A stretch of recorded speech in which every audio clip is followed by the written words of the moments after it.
Hola, buenos días. Vamos a continuar con el tema. Recordad, estamos en el tema 1, hablando de la ley de Coulomb y el campo eléctrico.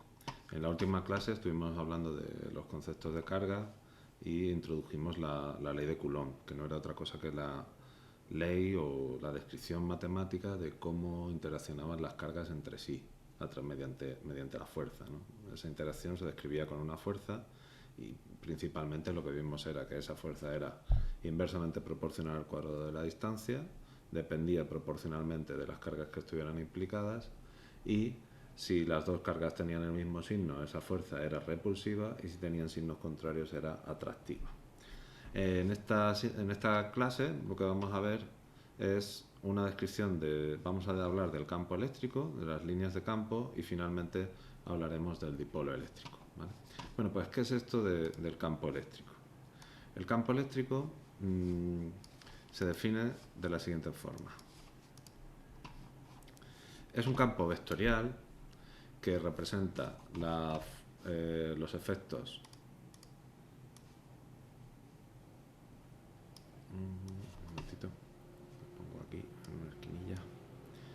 que representa los efectos de la fuerza eléctrica sobre una carga eléctrica puntuable e infinitesimal. Es decir, nos imaginamos que en una determinada posición del espacio hay una carga que es tan pequeñita. ¿Y por qué tiene que ser pequeñita? Pues porque así no influye en el resto de las cargas del espacio, ¿vale? Por eso decimos que es infinitesimal, de un valor tal que no genera una fuerza apreciable en el resto de las cargas, no cambia la distribución de las cargas del espacio. Y además es puntual, ocupa un punto infinitamente pequeño, una coordenada del espacio, ¿vale? Entonces, de esa forma, pues para ver cuál es el campo eléctrico en un punto, lo que hacemos es calcular cuál sería la fuerza eléctrica que esa carga infinitesimal Q sentiría y después dividimos por el valor de la carga, ¿vale? Entonces, si nos vamos a la función que vimos de la ley de Coulomb, la fuerza que nos describía la ley de Coulomb, que era esta de aquí, la constante universal K, la constante de Coulomb, Q, hoy voy a ponerlo de esta forma, R12, nosotros lo habíamos puesto en minúscula, R12 al cuadrado, R12 unitario. Pues si me voy a la definición, el campo eléctrico en una posición determinada, y aquí voy a poner este símbolo porque esto es un campo vectorial que depende de cada posición, es igual a la constante de Coulomb dividido. Entonces quiero ver la fuerza que ejercería sobre una carga, pues entonces es F12 partido, por ejemplo, Q sub 1, ¿vale? Y entonces pues esto se me queda de la siguiente forma. Bueno, mejor voy a poner partido por Q sub 2, ¿vale? Para que se me queden más bonitos los números. Entonces esto se quedaría K Q sub 1 partido R12 al cuadrado partido R12 unitario, donde aquí lo estoy evaluando en la posición que tendría la carga 2. Es decir, si vamos a hacerlo con un diagramita que creo que va a quedar más claro, entonces si yo aquí tengo la carga 1, Q sub 1, y aquí tengo la carga 2, Q sub 2, la fuerza eléctrica de Q1 sobre Q2 sería esta de aquí. Entonces el campo eléctrico es coger esa fuerza y dividirle Q sub 2.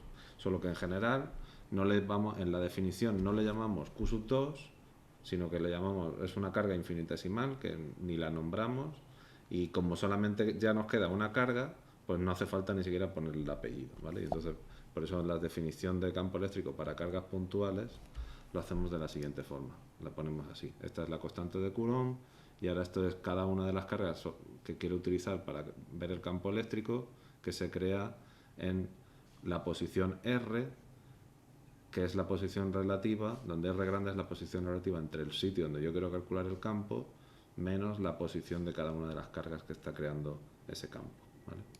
Aquí hemos aplicado el principio de superposición. Fijaros, el principio de superposición lo que nos dice es que el campo eléctrico en un punto se puede obtener como la suma de todas las contribuciones del campo eléctrico sobre ese punto. ¿Por qué? Pues porque si yo tengo varias cargas que van a afectar a este punto, pues cada una de ellas a lo mejor tiene signo contrario y afecta así, y esta pues, vale, lo pongo así punteado, y esta de aquí pues afecta a esta, pues a lo mejor es del mismo signo y afecta así, y entonces la fuerza total y por extensión el campo total que va a haber en este punto pues se puede obtener como la suma vectorial de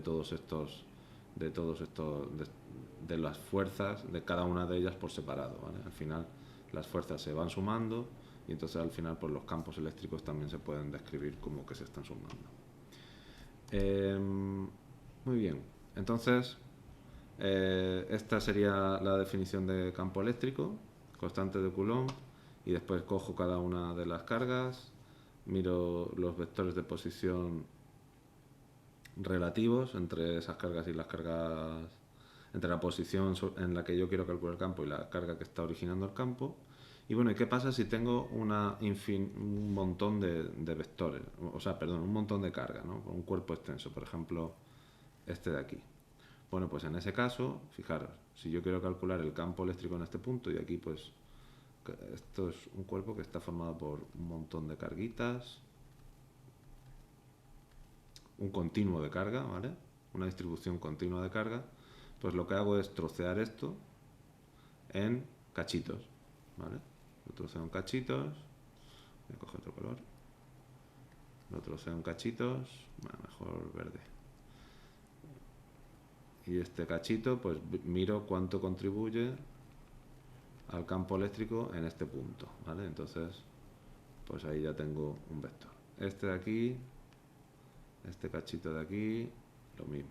Miro cuánto vale, tal, y ese pues será una cosa así. Este de aquí, miro cuánto vale, y va a ser una cosa así. Y este de aquí, miro cuánto vale, y será una cosa así, ¿vale? Fijaros, al final, el campo eléctrico en ese sitio, por lo que acabamos de decir, pues sería el campo eléctrico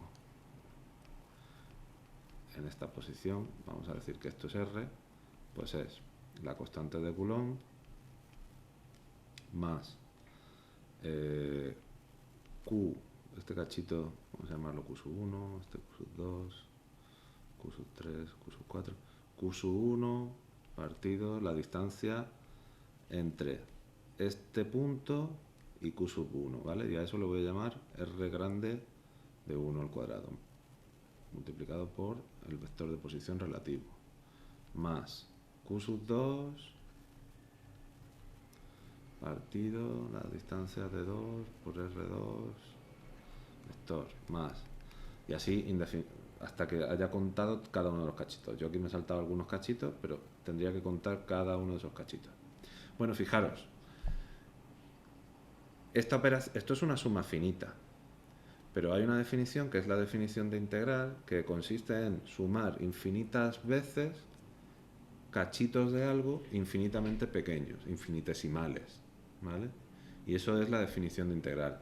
Entonces, cuando yo tengo una línea, pues puedo decir que el campo eléctrico generado por una línea continua en un punto R, en una posición R, es igual a la integral de cada uno de esos cachitos que conforman esa línea, los cachitos infinitesimales que conforman esa línea, partido por la distancia entre el punto R a cada uno de esos cachitos al cuadrado, multiplicado por el vector unitario de la posición relativa de ese cachito y el sitio donde yo quiero calcularlo, y esta integral la tengo que hacer, pues tengo que contar toda la carga que tenga esta línea. Esta línea en total tiene una carga Q grande, que es la suma de todas estas cargas pequeñitas, ¿vale? Este diferencial de carga, bueno, pues es una carga infinitesimal. Cuando hablamos de un cuerpo cargado de forma continua, pues tiene más sentido decir, en lugar de hablar de carga, bueno, se puede definir la carga infinitesimal como la densidad lineal de carga, o sea, cuánta carga hay por cada metro, cuántos coulombios hay por cada metro de de esta línea, ¿no? Entonces es la densidad lineal de carga multiplicada por la distancia que yo estoy contando de esa línea para hacer esta integral, ¿vale? Donde esto es la densidad lineal de carga. Claro, es lo mismo que si yo me preguntara por la masa que tiene esa línea, pues yo sé que la masa tendría que contar cada uno de esos cachitos, ¿no? Es la integral de cada uno de esos cachitos de masa, ¿no? Sumo todos esos cachitos de masa y al final pues tengo la masa total en M. Pero cada trocito de infinitesimal de masa pues lo puedo escribir como la densidad lineal de masa de ese cachito multiplicado por el tamaño de ese cachito. Si estos son kilos por metro, pues kilos por metro multiplicado por tantos metros, pues me da kilos, ¿vale? Y al final pues voy sumando todos esos kilos y obtengo la masa. Pues algo parecido ocurre aquí, solo que para obtener el campo eléctrico tengo que, en esa integral, tengo que pesarlo por la distancia, la inversa de la distancia al cuadrado, y también tengo que tener en cuenta la orientación que tiene cada uno de estos vectores. Es un poco enrevesado de ver al principio, pero yo espero que con los ejemplos que hagamos pues, quede todo mucho más claro, ¿vale? Trivialmente, o bueno, de una forma muy similar, aunque no me voy a entretener tanto, pues podríamos pensar en términos de un medio continuo que en lugar de ser una línea fuera una superficie, ¿vale? Entonces, si esto en lugar de ser una línea es una superficie,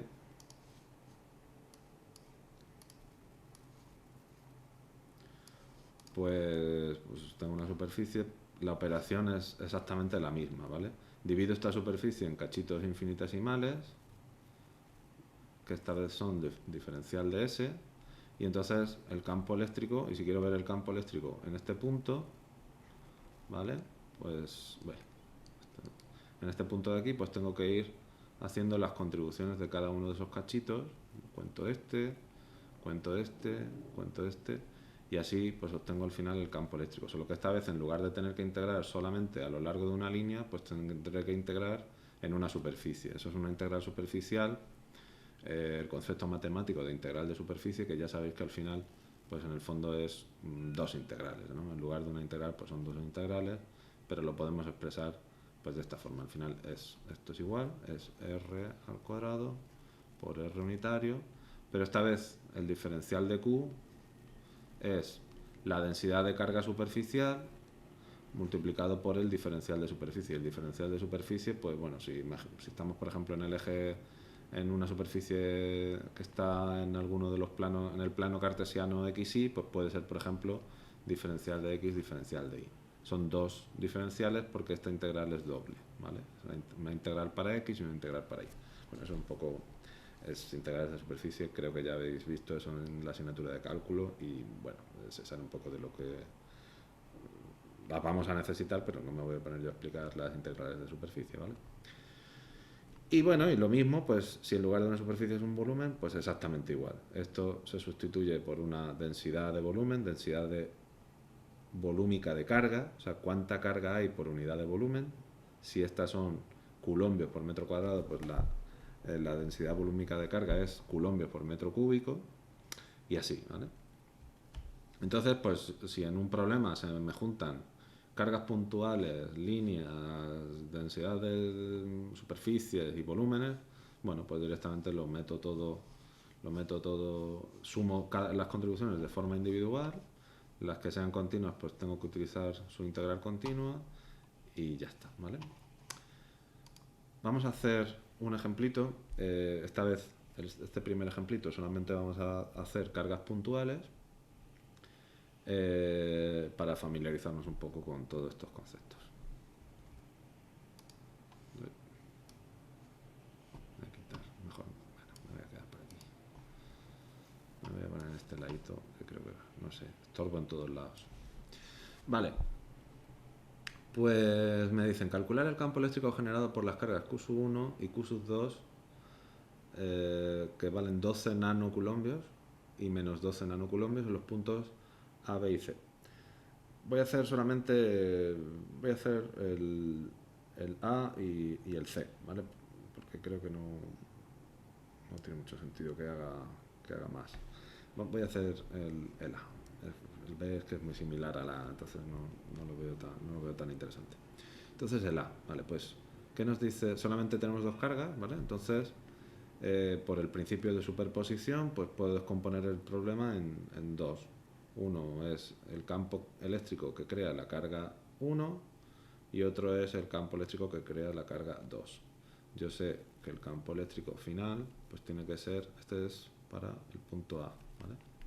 El campo eléctrico final es E sub 1 más E sub 2, ¿vale? Entonces, lo primero que tengo que hacer es ¿cuánto vale el campo eléctrico que crea 1 en A? ¿Vale? Pues entonces esto es E sub 1, donde E sub n en general, lo voy a poner así, es constante de Coulomb, Q sub n, 2 no, n partido por R sub n al cuadrado por R sub n unitario. E sub 1 es constante de Coulomb, Q sub 1 partido R1 al cuadrado por R1 unitario. Vale, ¿cuánto valen estas cantidades? Bueno, pues R1 hemos dicho que es el vector de posición donde yo quiero calcularlo, que en este caso sería R sub A, menos el vector de posición de la partícula que está creando ese campo, que es R sub 1, ¿vale? Si cojo del sistema de coordenadas este que me dicen aquí, R sub 1 está en la posición 0, ¿vale? Y R sub A, pues en estas coordenadas de aquí, pues está a 6 centímetros. Pues 6 X, ¿vale? R sub 2, vamos a R sub 2. Bueno, R1, el módulo de R1 entonces sería 6 centímetros, ¿vale? Esto son todos centímetros. Y el vector unitario R1 sería este vector dividido por su módulo, que es 6x partido por 6, pues eso es directamente x, ¿vale?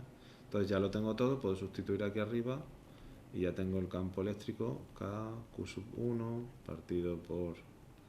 es que no me gusta poner números, voy a poner... Esto lo voy a llamar directamente entonces RA vector, o RAX mejor, ¿vale?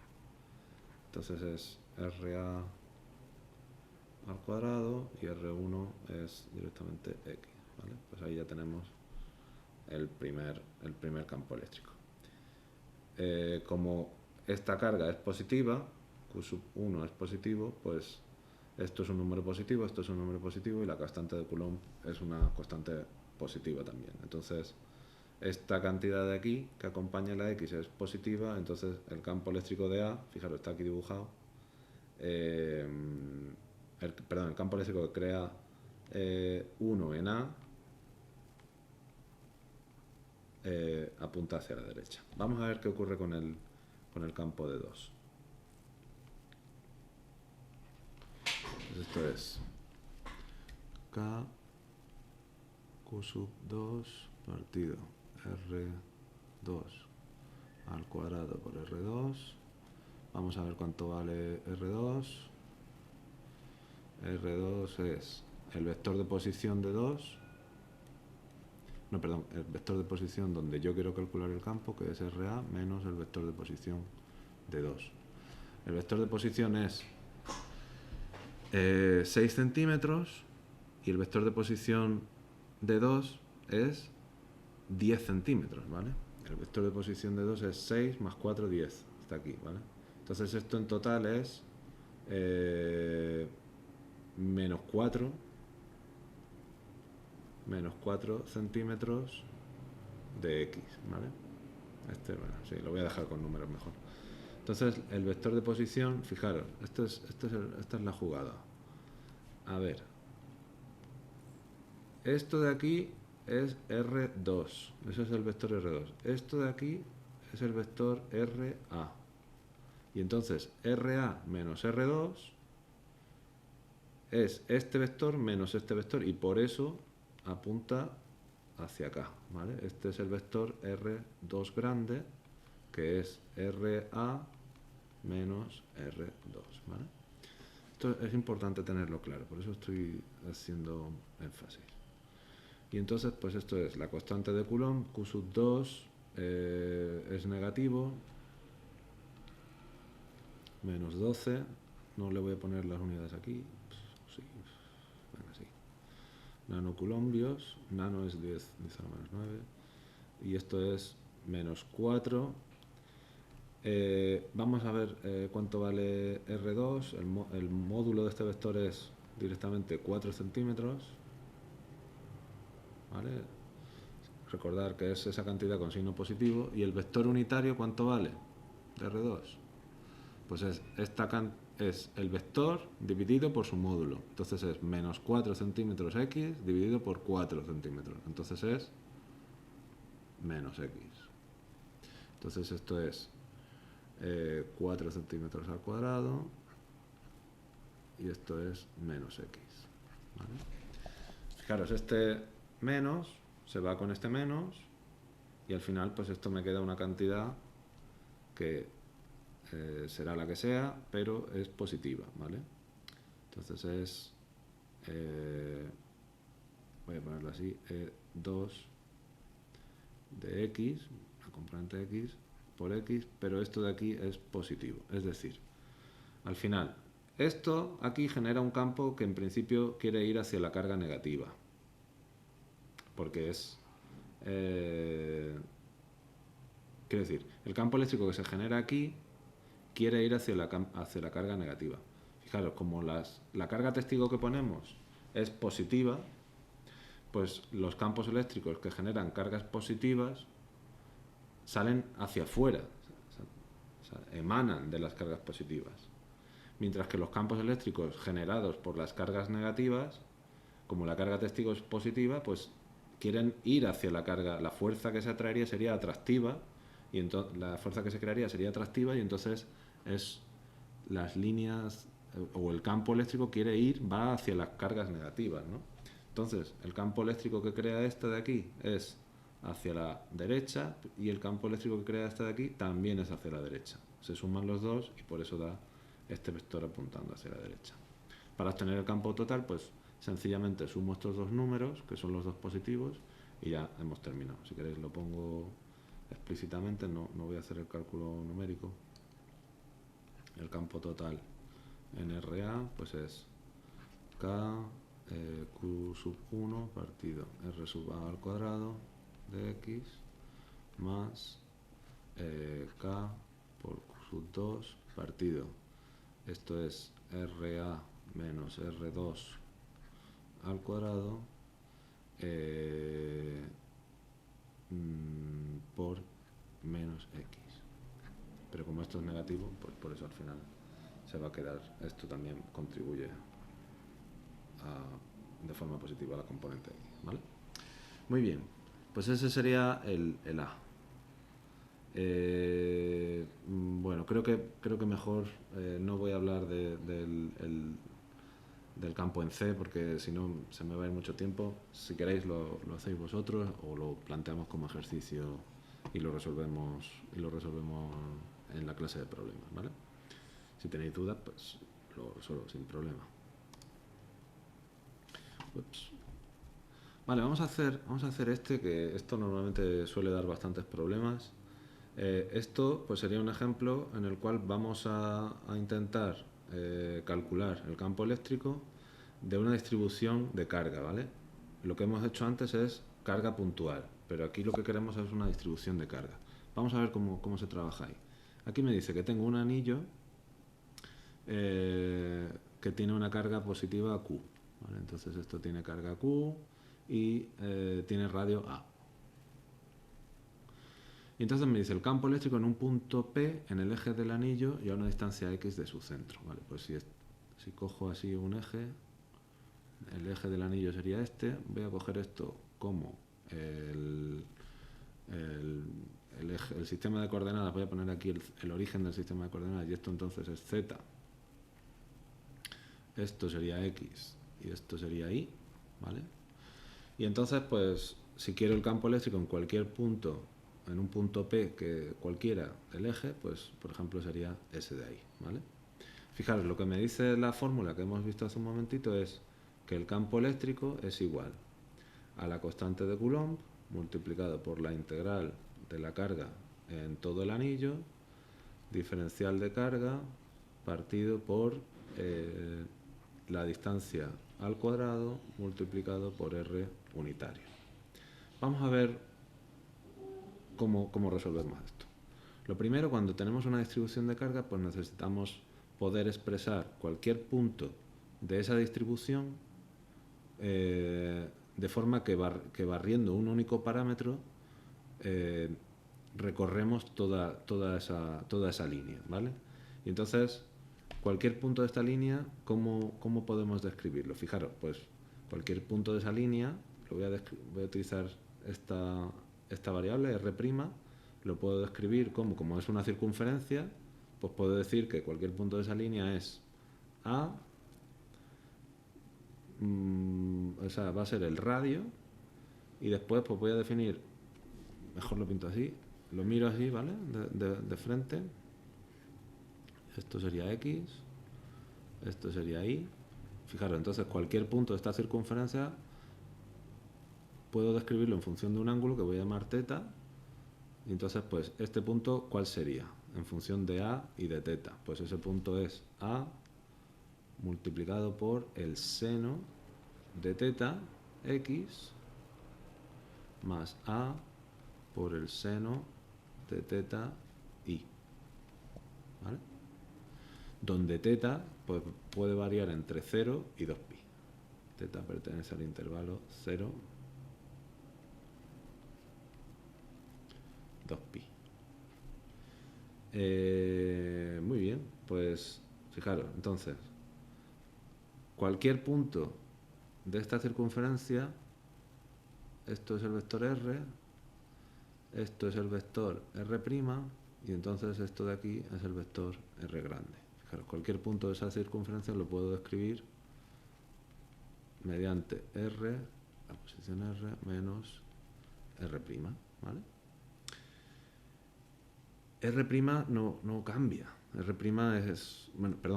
no cambia a medida que yo voy haciendo esta integral. A medida que yo voy variando θ, este vector no cambia. Esto es un punto fijo. R siempre permanece constante cuando ejecuto estas integrales. En principio, R grande sí que puede variar.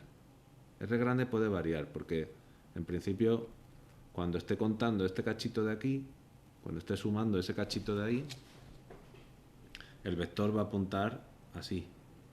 Cuando esté contando esto de aquí, el vector apuntará así. Pero fijaros que, si bien el vector va cambiando, el módulo no cambia. Eso es la gracia de haber cogido un punto que está alineado en el eje. Si hubiera cogido algo que no está alineado en el eje, tendría un problema muy serio. Porque el módulo de R iría cambiando. Pero en este caso, el módulo de R permanece constante. ¿Cuánto vale el módulo de R? Vamos a hacerlo. El vector R, esta posición de aquí, con el sistema de coordenadas que tengo, pues es z por z unitario. Entonces el módulo de R, o R grande, es z unitario menos a seno de θ, X, menos a coseno... Uy, esto no es el seno, esto es el coseno, perdonad. No, esto es el coseno. Sí, perdón, esto es el coseno. Estoy empanado. Esto es el coseno de θ y esto es coseno de θ y esto es seno de θ. Ahora sí. Vale. Esto es... Claro, la proyección sobre el eje X es coseno de θ por A, ¿vale? Y la proyección sobre el eje Y es seno de θ por A. Ahora sí. Muy bien. Y el módulo de R es el módulo de este vector. Ya sabemos que para calcular un vector cogemos la raíz cuadrada de la suma de cada uno de sus componentes al cuadrado. Venga, vamos a hacerlo. A ver qué da esto. Entonces es a al cuadrado coseno al cuadrado de θ, que es X, más a al cuadrado seno al cuadrado de θ por la componente Y, más z cuadrado. Fijaros, esto de aquí puedo sacar factor común de a al cuadrado y se me queda a al cuadrado coseno al cuadrado de θ más seno al cuadrado de θ. ¿Y esto de aquí cuánto vale? Bueno, esta es la relación fundamental de la trigonometría y esto vale 1. Entonces esto es raíz cuadrada de a al cuadrado más z al cuadrado. Vale, vamos a ver ahora cuánto vale este vector, R unitario. En principio, R unitario lo podría calcular cogiendo este vector y dividiéndolo por su módulo, que es esto de aquí. Esto es un número constante. Pero fijaros, al final, esta integral yo la voy a ir variando entre 0 y 2pi. ¿Vale? Y entonces me va a quedar... bueno, vamos a hacerlo, venga. Diferencial de q partido por r al cuadrado, y esto de aquí es este vector, que es z por z unitario menos a coseno de teta x menos a por el seno de teta y partido por r, ¿no? Es el vector dividido por su módulo, partido por r. Y fijaros, cuando yo haga la integral del coseno de teta, la integral del coseno de teta, ¿cuánto vale? La integral del coseno es el seno, pero es el seno evaluado en 2pi, que el seno de 2pi es 0, menos el seno evaluado en 0, que es el seno de 0, que es 0 también. Entonces, esto, la x no contribuye nada. La y le pasa exactamente igual, porque es menos coseno, la integral del seno es el menos coseno, y es menos coseno de 2pi es 1, menos coseno de 0, que es 1 también. Entonces, estos de aquí no contribuyen nada. ¿Vale? Ahora lo vamos a ver gráficamente, vamos a darle una interpretación gráfica por qué pasa eso. Y entonces fijaros que la integral se queda muy sencillita, se queda. Esto de aquí es todo constante, z no varía tampoco, entonces todo esto sale de la integral y es la integral... bueno, el diferencial de q debería hablar de él ahora. Porque claro, el diferencial de q, yo no estoy integrando q, estoy integrando teta. El diferencial de q es la densidad de carga lineal, lo que hemos hablado antes, multiplicado por la longitud de ese vector. Y ese vector, perdón, por la longitud de ese cachito que yo estoy integrando, ¿no? Entonces, un cachito infinitesimal de circunferencia es a diferencial de teta, el radio de la circunferencia multiplicado por un cachito infinitesimal del ángulo.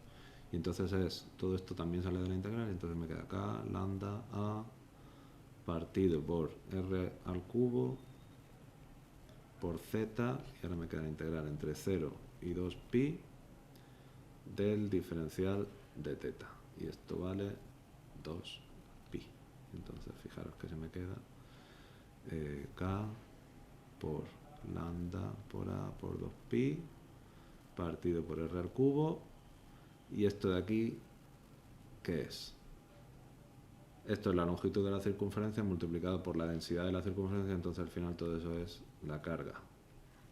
KQ partido por R al cubo, donde R al cubo vale esto de aquí. Y ya tenemos esta expresión de aquí, ¿vale? Vamos a repasar un poquito por qué se anulan estas componentes. Fijaros, cuando yo estoy viendo la contribución de este vector, perdón, de ese cachito de la circunferencia, pues ese cachito me va a crear un vector que apunta para acá. Este de aquí crea otro vector que es exactamente igual en magnitud, pero apunta para allá. Este de aquí apuntará para allá. Pero fijaros que todos son, o sea, estoy barriendo una circunferencia donde los vectores son todos exactamente iguales. Entonces se anulan, cuando cuente este cachito, va a anular a la contribución de este cachito, ¿no? Y entonces las componentes que no están alineadas con el eje z se anulan, y por eso las contribuciones de x e y se anulan. Y solamente me sobrevive la contribución del eje z, ¿vale? Por eso es lo que está pasando. Vale, pues muy bien, pues vamos a pasar a otra cosa. Vamos a hablar ahora de las líneas de campo. Fijaros, hay muchas formas de representar bueno, hay por lo menos un par de maneras de representar el campo eléctrico. La más intuitiva posiblemente sea esta de aquí. Pues yo digo, quiero ver el campo eléctrico que crea esta carga. Bueno, pues entonces lo que hago es Digo, pues me voy aquí y calculo el campo eléctrico ahí, ¿vale? Entonces calculo como esto es una carga positiva, yo sé que el campo eléctrico hará una cosa así. Claro, este vector, pues la longitud de ese vector debería hacerla más grande conforme mayor es la magnitud del vector, ¿no? Entonces, si me voy muy cerca, pues estoy muy cerca de la carga, aquí el campo eléctrico es más intenso, pues ese vector lo debería pintar más grande. Y si me voy muy lejos, pues lo pinto un poco más pequeño. Esa es la forma más intuitiva de hacerlo. Y ahora pues me voy a todo el espacio y hago lo mismo, ¿vale? Hago esto aquí, más pequeño por aquí, más pequeño por aquí. Y ahora pues aquí pues lo mismo, esto es un vector más grande, un poco más chico, un poco más chico y así. Me hago una parrilla de puntos y voy poniendo flechitas en esa parrilla de puntos para representar el campo. Bueno, es una forma de hacerlo. Pero posiblemente la que más se use no es esta, sino la representación de líneas de campo. ¿En qué consiste esta representación? Bueno, pues la idea es, yo tengo una partícula y yo quiero ver las líneas de campo de esa partícula, ¿vale? Entonces me imagino, me creo, para hacerlo lo que hago es, me voy a un sitio cualquiera y entonces me imagino que suelto ahí una carga infinitesimal partiendo del reposo, ¿vale? Entonces pongo ahí la carga infinitesimal que parte del reposo y lo que voy a hacer es ver hacia dónde se desplazaría, ¿vale? Pues si esto es una carga infinitesimal positiva que parte del reposo y está aquí, pues lógicamente la fuerza que va a notar es hacia acá. Disculpa, ¿vale? Pues entonces pinto hacia acá. Vale, y ahora en un cachito muy pequeñito después, infinitesimalmente después, repito el proceso y lo vuelvo a hacer, y lo vuelvo a hacer, y lo vuelvo a hacer, y lo vuelvo a hacer. Entonces al final pues la trayectoria que lleva esa partícula, pues eso es la línea de campo, ¿vale? Esa es la definición de línea de campo. Fijaros, pues si hago eso aquí, pues hago esto así, hago esto así. Aquí las longitudes de estas flechas no representan intensidades, ¿vale? De hecho, estas flechas en principio son infinitamente largas. Yo podría, si me quedo sin pizarra o sin tablet, pues tendría que pintarlas infinitamente lejos. No puedo hacerlo, pero en algún momento tengo que parar, ¿vale? Y les pongo una flechita indicando la trayectoria de la partícula. Si en lugar de hacerlo con una carga positiva, lo hago con una carga negativa, pues fijaros que esas trayectorias, pues si tengo aquí una carga infinitesimal positiva, ¿hacia dónde va? Bueno, pues se verá atraída por esta carga, ¿no? Entonces, pues ir hacia acá, ir hacia acá, ir hacia acá. Será una cosa así. En resumen, las cargas positivas emanan líneas de campo y las cargas negativas son sumideros de líneas de campo, ¿vale? ¿Qué ocurre si tengo dos cargas? Si tengo dos cargas positivas. Si tengo dos cargas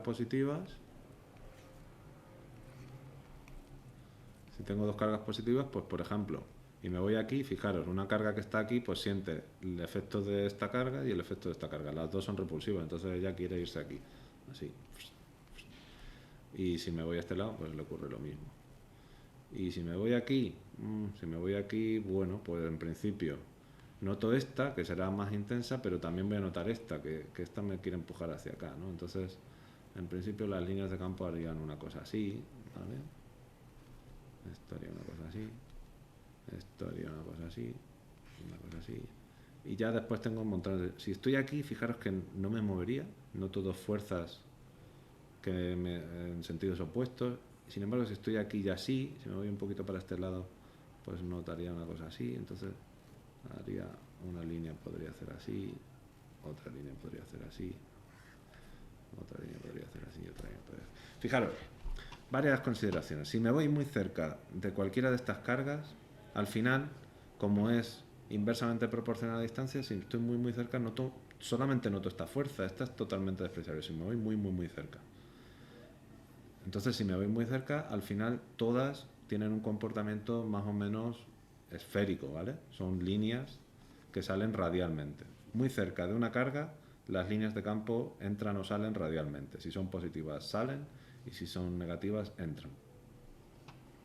Si me voy muy lejos de todo este sistema, fijaros que es como si tuviera dos cargas que están muy juntitas y al final es como si fuera una sola de valor 2 veces Q, ¿vale? Si cada una es Q, pues esta es 2Q. Y entonces al final también, si me voy muy lejos, pues veo aquí dos carguitas positivas que son, las vería una cosa así. Y entonces puedo ver también, si me voy muy lejos, me da un poco igual esa geometría interna que tienen, y lo que estoy viendo pues son, pues, una carga puntual de valor 2Q en lugar de una carga puntual Q, ¿vale? Importante.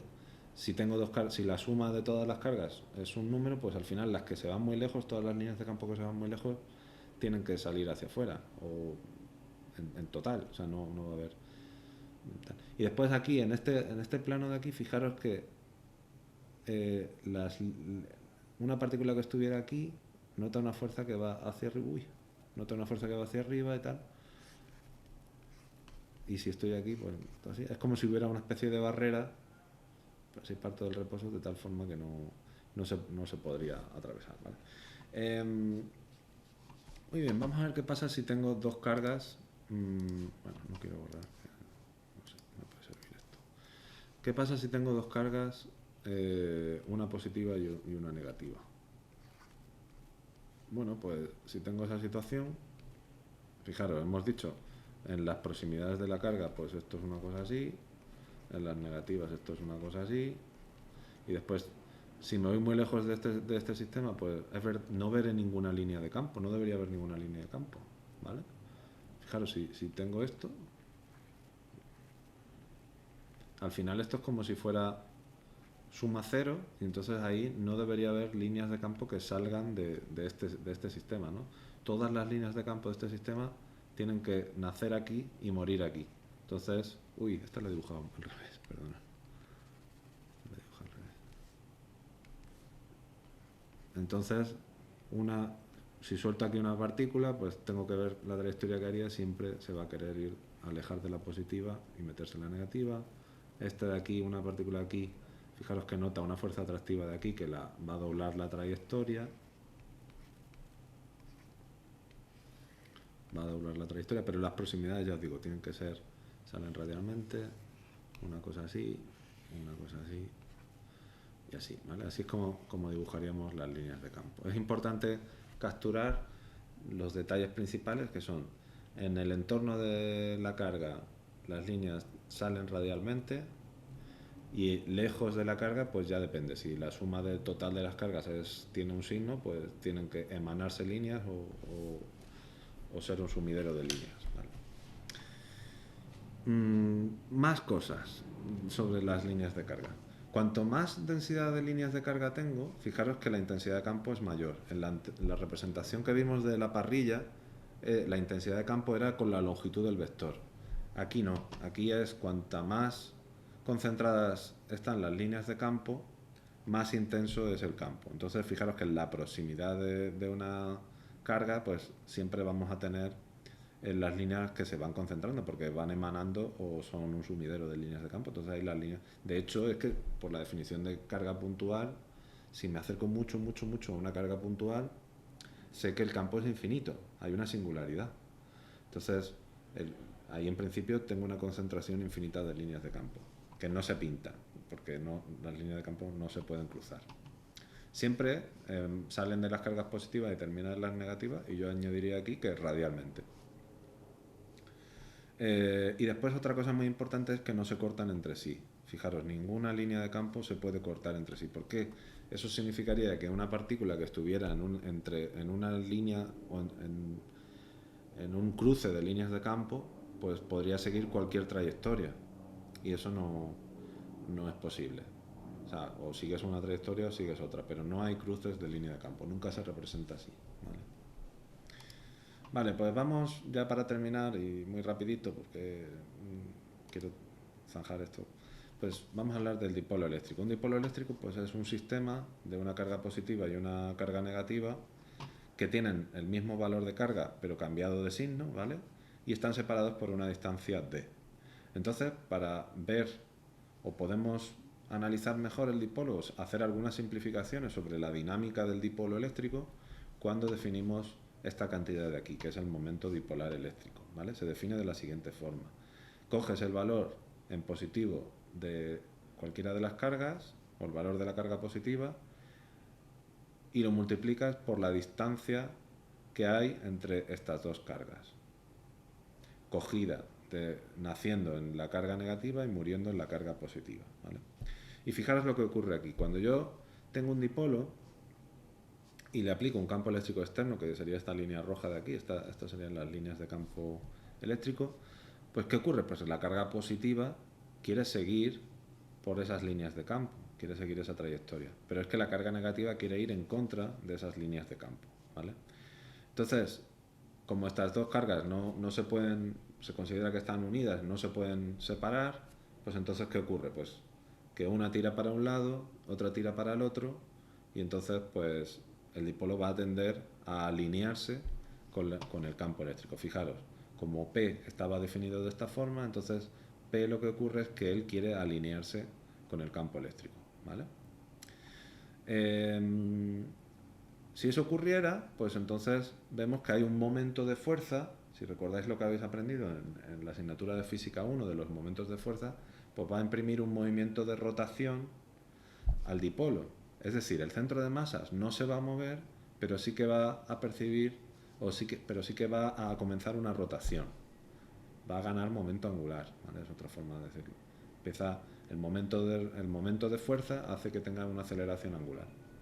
Ahora, aquí se ha acelerado, empieza a ganar velocidad, pero es que cuando llegue a estar alineado, en principio ya quiere continuar con esa velocidad que tenía, ¿vale? Va a continuar con esa velocidad que tenía. Lo que pasa es que ahora el campo eléctrico lo que quiere es volverlo a alinear. Entonces el momento ahora de fuerza que le genera el campo eléctrico externo cambia de signo y entonces ya esa aceleración angular, en vez de hacerle ganar velocidad, le hace perder velocidad hasta que llega a una posición simétrica con la que empezó y entonces vuelve a hacer lo contrario. Entonces el campo eléctrico tiende a alinearlo, pero si no hay fuerzas de rozamiento, lo que hace es que empieza a tener una oscilación, que hacia un lado se alinea, pero continúa su movimiento, se va frenando, es como un péndulo, ¿vale? Y vuelve hacia el otro lado y así y tal, va oscilando, ¿vale? Podríamos estudiar esto directamente viendo los efectos o calculando el momento de fuerza sobre cada una de estas cargas, ya sabéis, con la fórmula del momento de fuerza, que es esta de aquí, el momento de una fuerza es la posición sobre la que se aplica multiplicado vectorialmente por el valor de la fuerza. Entonces cogemos un sistema de coordenadas que lo más lógico sería cogerlo en el centro y decimos, bueno, pues este está notando esta fuerza F más y entonces puedo calcular el momento de esta fuerza con el vector de posición este de aquí, haciendo el producto vectorial con este vector. Pero bueno, si lo hacéis se puede demostrar que hay una expresión que es más sencilla quizá de emplear, en vez de tener que hacer eso dos veces, pero tendrías que hacerlo tanto para esta como para esta, pero se puede comprobar que ese momento de fuerza, en lugar de calcularlo empleando cada una de esas fuerzas de forma individual, lo puedes calcular si coges el momento dipolar eléctrico que acabamos de definir, esta cantidad de aquí, y haces el producto vectorial por el campo eléctrico. Entonces es mucho más fácil pensar en estos términos. Fijaros, como sabemos que el producto vectorial de dos vectores que están alineados es cero, entonces, ¿qué quiere esto decir? Pues que si en el momento en que el momento dipolar eléctrico está alineado con el campo eléctrico, pues el momento total es cero, ¿vale? El momento de esa fuerza es cero. No hay fuerza porque ya está alineado, no puede volverlo a alinear, ¿vale? Y será máximo cuando estos dos vectores pues sean perpendiculares. Haremos algún ejercicio e intentaremos dejar esto un poco más claro cuando hagamos problemas, ¿vale? Y por último, y ya para terminar, pues comentaros un poco sobre el concepto de energía en el dipolo. Si definimos un origen de energía, pues, o definimos el trabajo, se puede definir el trabajo empleando el momento de fuerza multiplicado por el ángulo, por el diferencial de ángulo, y entonces pues si cogemos como referencia un ángulo cualquiera, pues podemos calcular el trabajo necesario para llevarlo a un segundo ángulo de esta forma de aquí. Si cogemos como el dipolo lo que quiere es estar alineado, pues en ese momento, aunque yo suelte el dipolo, digamos, espontáneamente no se va a alinear al otro lado. Así que lo que más sentido tiene es decir o definir el momento en el cual el ángulo es cero con el campo eléctrico como el mínimo de energía del dipolo, ¿vale? Y la energía será máxima cuando ocurra lo contrario, ¿vale? Entonces, si hacemos esta integral de aquí, pues, y cogéis f1 igual a 0 y f2 el ángulo que queráis, pues podemos definir la energía del dipolo en un campo eléctrico de esta forma de aquí, ¿vale? Fijaros que se queda de esta forma de aquí. Esto viene de la integral del seno, que es el menos coseno, y por eso aparece aquí este signo menos, y de esto se queda P por E por el coseno de phi, de un ángulo cualquiera. Y eso es la definición o es una forma de hacer el producto escalar, ¿vale? Entonces por eso llegamos a esta expresioncita de aquí. Bueno, pues lo dejamos aquí y ya pues en la próxima clase pues haremos los ejercicios que os lo colgaré, ¿vale? Entonces intentad los ejercicios y los resolvemos en clase. Un saludo a todos.